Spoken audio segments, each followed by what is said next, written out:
love story, and this does work. I'll try and make this part shorter, I promise. So there's a very telling line spoken by the bride-to-be, who at the end we find out is in fact a grown-up Flora. She says that it's not a ghost story, it's a love story. And I'll admit that when I first heard that line, my instant reaction upon watching it was, okay then. Along with a lot of other people apparently. A lot of other people have taken great issue with this. But I also agree with Jamie at the end, who says that, are they any different, essentially?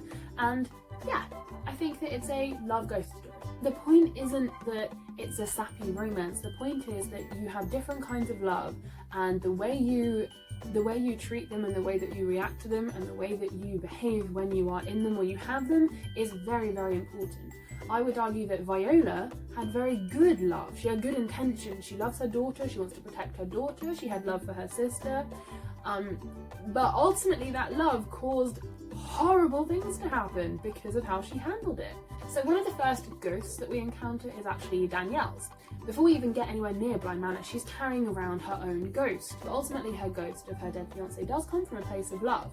Now, maybe she didn't love him in the way that she meant to, or that he expected, because she was struggling with her sexuality at the time, but she definitely did love him. She did care for him. He was her best friend, her childhood sweetheart. She did love him, just probably not in such a romantic way.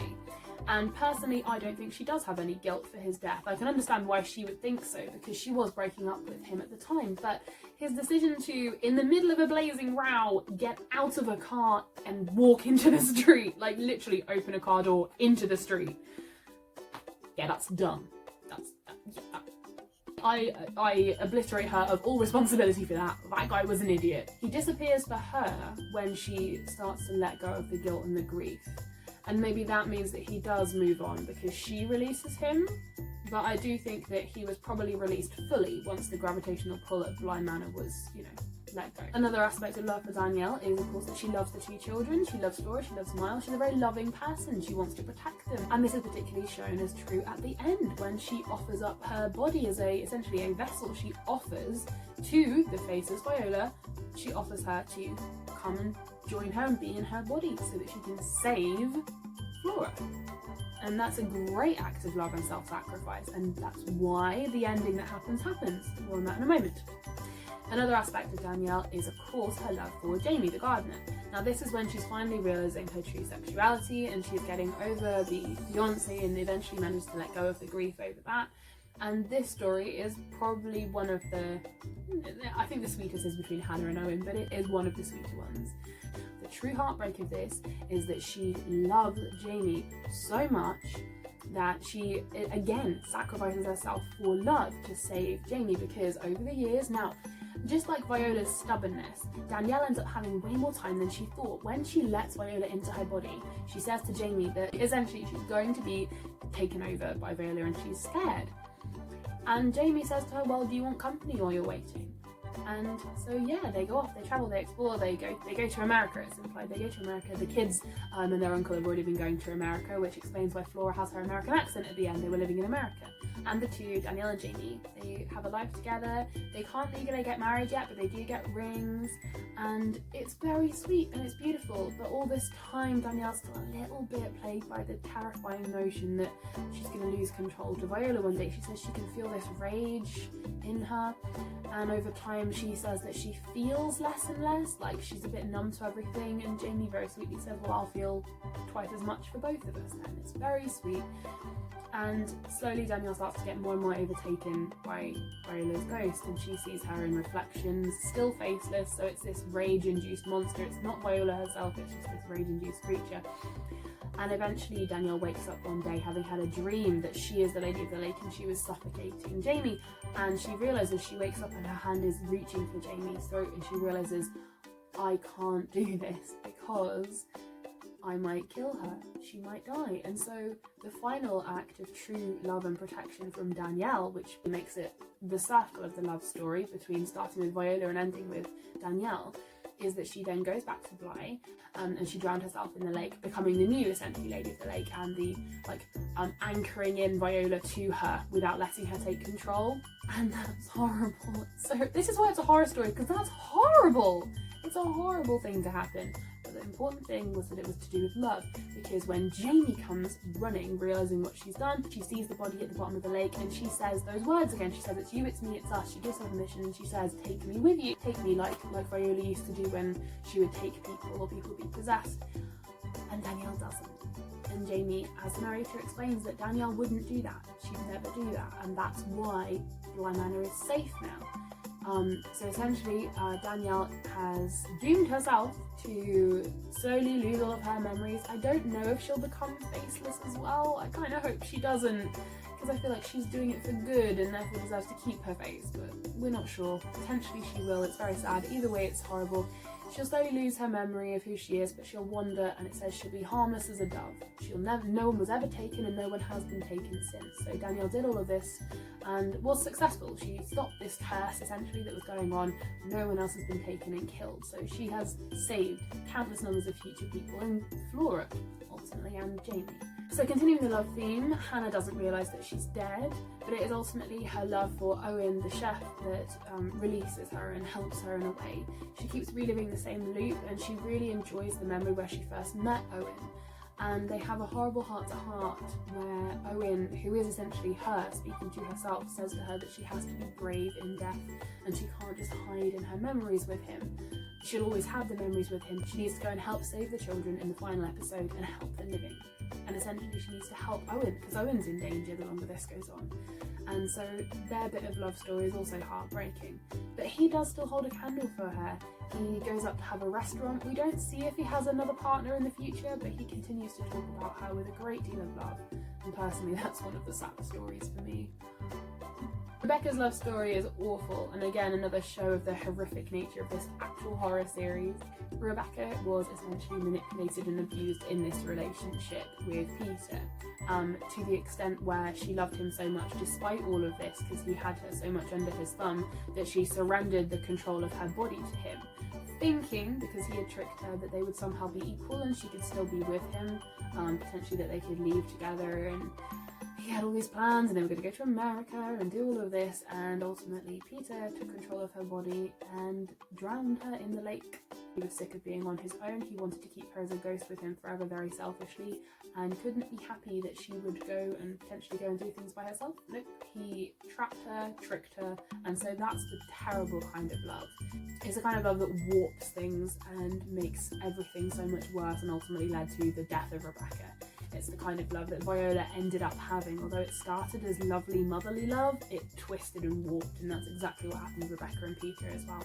And as for Peter, his kind of love is sick and twisted. We do get some of his backstory later on when he's trapped in his version of hell, where he's talking to his mother who allowed his father to abuse him. It's horrible, and I wouldn't wish that on anyone, and I do have sympathy for him for that. But although it does go quite a way to explaining why he's the manipulative, awful person he is now, I can't forgive him that. You know, a bad history does not excuse being a terrible person. You always have the choice to be a better person, and he chose to basically replicate the cycle of abuse that his father started with him in his attitude towards Rebecca, and he ultimately got his comeuppance in his circle of hell with his mother, and then eventually, I hope, did manage to admit all his mistakes when he eventually was released from Bly Manor and potentially moved on to an afterlife. Did anyone else notice that Peter told Rebecca that when he as a ghost tries to walk to the outskirts of the grounds, he can't, and he gets bounced back and he re-arrives back in the house? Now that may just have been an explanation for what happens. It may just be a case of I'm always back here because I can't go anywhere else. However, when he got bounced out of Rebecca's body, when she tried to leave with him in her, he bounced out of her body and just arrived on the side of the road. He didn't bounce back into the house. Now again, it might have just been a way of describing what happened to him, or it could be a hint that Peter was bullshitting yet again and manipulating Rebecca into doing something even worse. But the problem was, when he was inhabiting her body, they weren't together. Rebecca was trapped away in a memory with him, but he wasn't there. He was inhabiting her body, so he was in fact still on his own. So there's an idea, and another reviewer did mention this and I was really happy. The idea is that he pretended that he couldn't leave the grounds with her by bouncing out of her body at the last moment when she reached the boundary, and making her believe that the only way to be with him was to let him have control, which is when he drowned her. I think this is a pretty, I personally, I think this is true. I think he manipulated that entire situation, and I think that any one of the ghosts could have left as long as they were possessing somebody who was willing to let them leave with them. That's another horrible thing that Peter did. Just to hammer another nail into the coffin of hating Peter so much. Yeah, I think, so yeah, have a think about that one. I reckon that's what he did. I reckon he lied to her. His kind of love was awful, and his death was a horrible death, but for a horrible person. But ultimately, again, it still is love driving him. The twisted, kind of controlling, manipulative love, again, is a powerful part of his story and the story overall. Okay, finally, in the It Is a Love Story, we got the sisters who started it all. We've got Viola and Perdita. And obviously they love each other very much, and obviously Viola loves her sister. She's willing to marry a man she doesn't know just for the sake of keeping their family home and keeping her sister happy. Viola eventually, the love changes, and her love for her daughter and her desperate desire to give her a better world than she had, and to see her and be with her and hang on. That stubborn love. The stubbornness took over Viola's love, and eventually her love warped and manifested into this gravitational pull that sucked everyone down with her, and ultimately was awful. Perdita obviously loved her sister very much because she was willing to step back and watch her marry the man that she had fallen for. Not to mention, years later, she held out for a long time of thinking enough before she finally did kill her sister. And again, she spent years in poverty-stricken grief before she did, after another 6 years, go and unlock the trunk to try and sell some of her sister's stuff. Viola clearly loved her daughter most of all, and this is what the whole narrative really centres on. Viola loved her daughter so much that not being able to see her or go near her completely broke her heart. The love of her daughter kept her bound in the trunk, and the love of her daughter is what keeps her walking and walking and walking, ever searching for her. And so it is a love story because the haunting itself and all the horrors are born out of love. It's not surprising then that the curse of Viola is broken by love in turn. Danielle in fact twice gets through to Viola via using love. First, when she's trying to rescue Flora and she says, it's you, it's me, it's us, and offers her body as a vessel for Viola to come into. And Viola agrees, and it says in the show that she goes in because it's a way out of her cycle of just wake, walk, sleep, wake, walk, sleep. Started by love with Viola, ended with love by Danielle. It is a love story. Part 3. Why the ending and Dani's use of the words, it's you, it's me, it's us, do make sense. Possibly the most common criticism I've been seeing is that how did Danielle know to say the words it's you, it's me, it's us at the end? Well, I'm going to tell you. Because she literally just watched someone else say it 2 scenes previously. We've seen it a few times, but the first time chronologically it happens is when we're in the flashback in episode 8, all black and white and seriously cool, and we see Viola say it to her daughter, which starts the whole event off. I believe that the phrase itself was sort of passed through the ghosts. Maybe they heard Viola's ghost say it. Maybe it just haunts the house as like a remnant of her memory, but the phrase itself is definitely passed on through the house. Danielle cries these words in a harrowing scene right in the last episode to the faceless Viola to try and get her to come and possess her body, surrendering this so that she can save the little girl, so she can save Flora. In the episode, while Jamie is telling the story, she says that Danielle didn't fully understand, but she sort of knew these were the right words to say. Now, I think that's true. I think she didn't completely understand everything, because at that point so much had just happened to her, but she did know what the words meant, and she did know they had meaning. They didn't just randomly come to her. She had literally just watched 2 scenes previously. She had just seen Peter telling Miles that he had to say those words to let him into his body so that he could possess him, because him and Rebecca were going to possess the 2 kids, and then they were going to leave, and the 2 kids were going to be in their forever home with their parents, aka they were going to be tucked away forever, and these 2 were going to take over their bodies, but the kids didn't realise this. And she was horrified by this, but Danielle was conscious and watching. She saw that happen. Danielle knew and had heard those words before. So even if she didn't fully understand like what was going to happen or if it was going to work, she knew those words. So yeah, can we just stop this right now? It's not random at all. She had literally seen it happen. Danielle knew what the phrase "it's you, it's me, it's us" meant.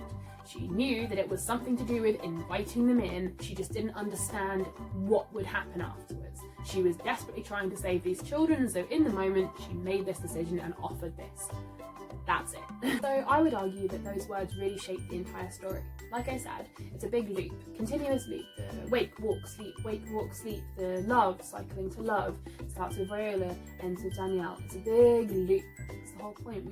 The looping is a theme. None of us have missed it through the whole series.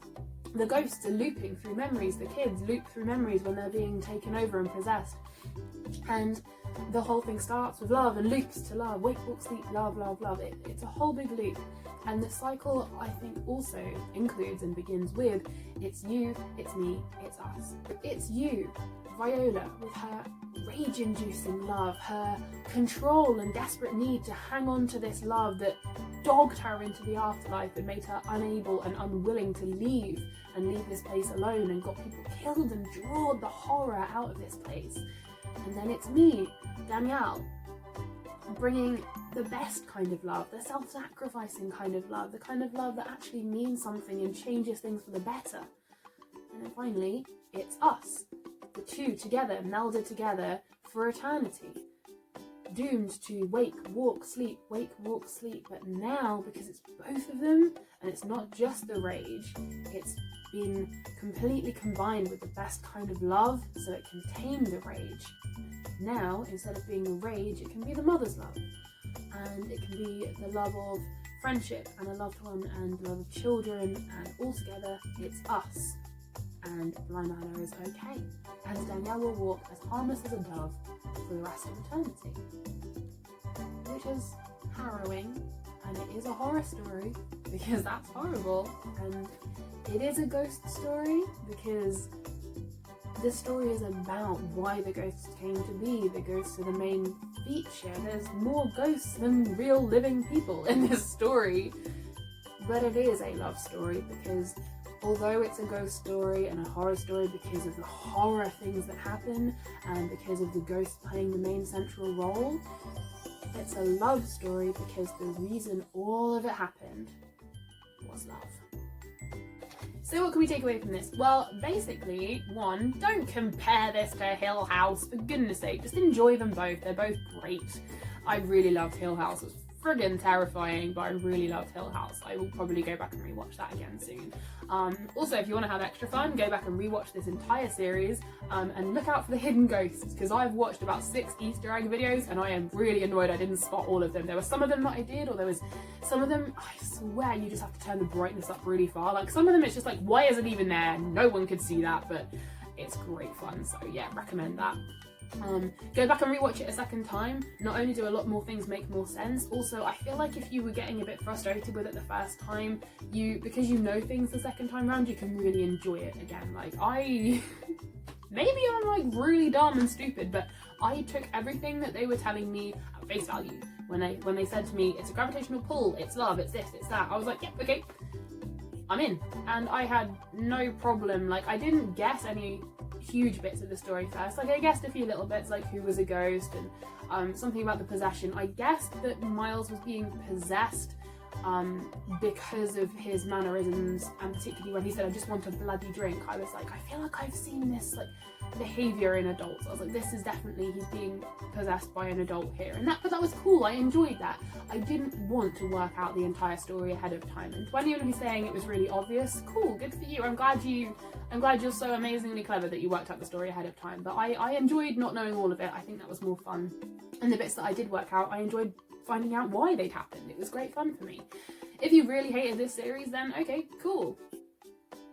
Go watch something else. Go rewatch Hill House. If you're one of those people who desperately wants it to be exactly the same as Hill House, then just go rewatch Hill House. It's still great. It's still amazing. But personally, I think this writing team and the creative team and all the actors and this entire the Haunting series of people, I think they're still doing really great. Personally, I think this was an awesome addition, and I cannot wait to see the next season, which will probably be a long time coming. I can't imagine that filming during this, let's call it the year of the unfortunate incident, the unfortunate global incident.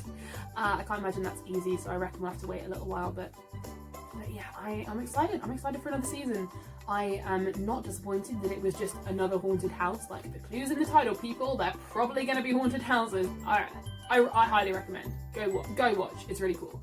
And if you have stuck with me this long, thank you very much. Thank you for watching me jump on this trend of talking about something that just came out. I am joining the millions of reviewers talking about it. Have you seen this series? Have you been binging the Bly Manor series like I have? Have you watched Hill House? What do you think of both of them? Chuck comments below. Do you have any other horror recommendations that you enjoyed? Anything you really don't like? Any horrors that you just can't watch for any particular reason? Don't give me that power, don't tell me that. But yeah, chuck me a like, chuck me a subscribe if you enjoy my stuff. I have plenty of cosplay and craziness. And give us a follow on the old TikTok if you fancy seeing some of my craziness. I'm also on Instagram, Facebook, Twitter, all the usual. You can find them in links below. Yeah, thank you for coming to my impromptu TED Talk about why Bly Manor is actually okay. Bye.